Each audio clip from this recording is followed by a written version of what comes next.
que tu as détaillées, hein, la question qu'il ne faut absolument pas mettre sur un pied d'égalité l'extrême droite. Moi je dis l'extrême droite toujours, car vous le verrez à Béziers, Robert Ménard c'est plus compliqué que le seul Rassemblement national, c'est plus dangereux même.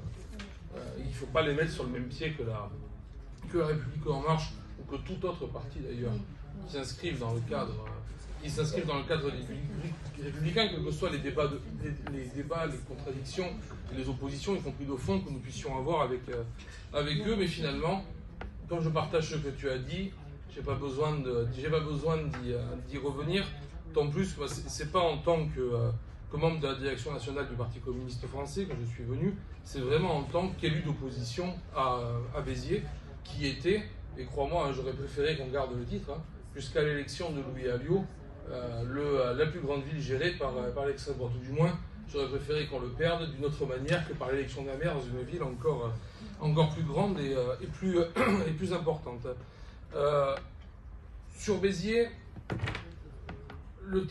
une élection municipale, l'arrivée au pouvoir de quelqu'un, quel que soit son bord politique d'ailleurs, c'est toujours dans un contexte national, à un instant T. Une élection est toujours à un instant T, avec toujours un fort contexte local. Donc la façon dont Robert Ménard est arrivé au pouvoir, c'est peut-être pas la chose qui vous intéresse le plus. Je pourrais la résumer d'une façon très simple.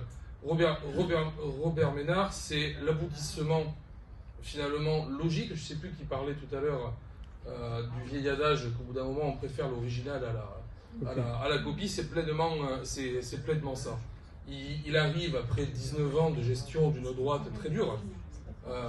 UMP, ancien madiniste, pour ceux qui se souviennent du courant madiniste, qui faisait vraiment partie du courant dur de la droite française, qui a glissé idéologiquement, progressivement. Celui qui était le député de Béziers, qui a été le candidat battu de droite contre Robert Ménard, puisque le maire sortant ne s'était pas représenté après trois mandats difficiles, était celui qui avait par exemple initié à l'époque du débat sur l'identité nationale lancé par Nicolas Sarkozy. C'était celui qui était l'initiateur de la loi sur les drapeaux étrangers dans les mairies lors des mariages, qui était une priorité absolue. C'est absolument ironique de 2008-2009, au moment où éclatait la crise économique dont nous subissons toujours aujourd'hui encore les soubresauts.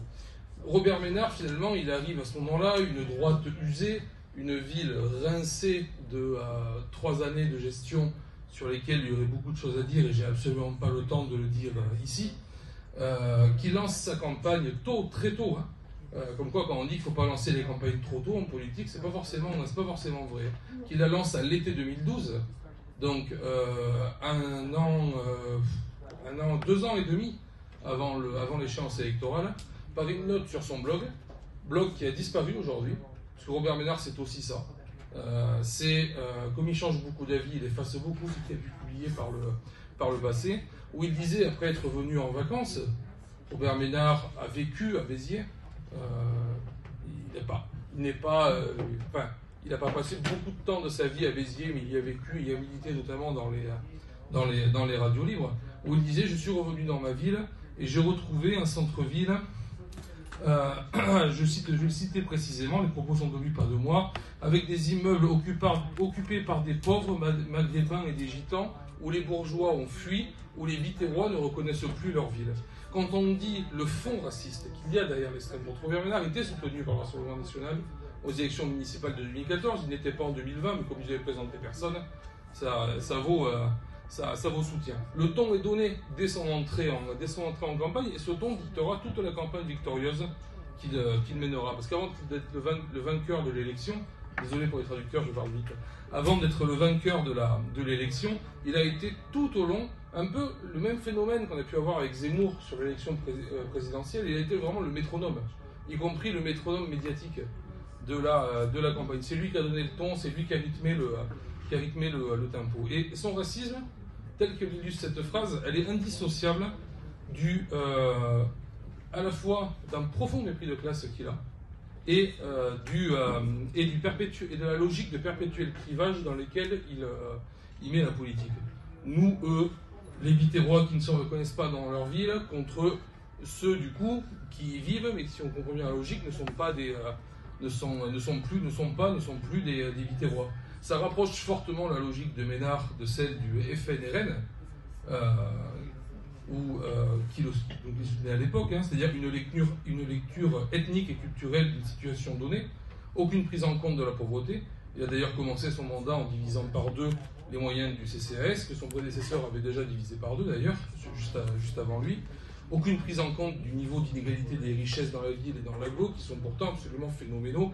Béziers, à l'époque où il y avait encore l'ISF, Béziers cumulait à la fois la particularité d'être la ville qui avait le plus d'assujettis à l'ISF du département de l'Hérault et un tiers de la population qui vivait sous le seuil de pauvreté. Rétablissez-le que je puisse refermer ce matin. Il s'éloigne par contre d'une partie, déjà à l'époque de ce qu'est l'extrême droite, notamment sur la question du rejet des élites. Robert Ménard n'a jamais rejeté les élites. Il est populiste. Il a une forme de rejet. Les Biterrois contre les Parisiens, entre nous,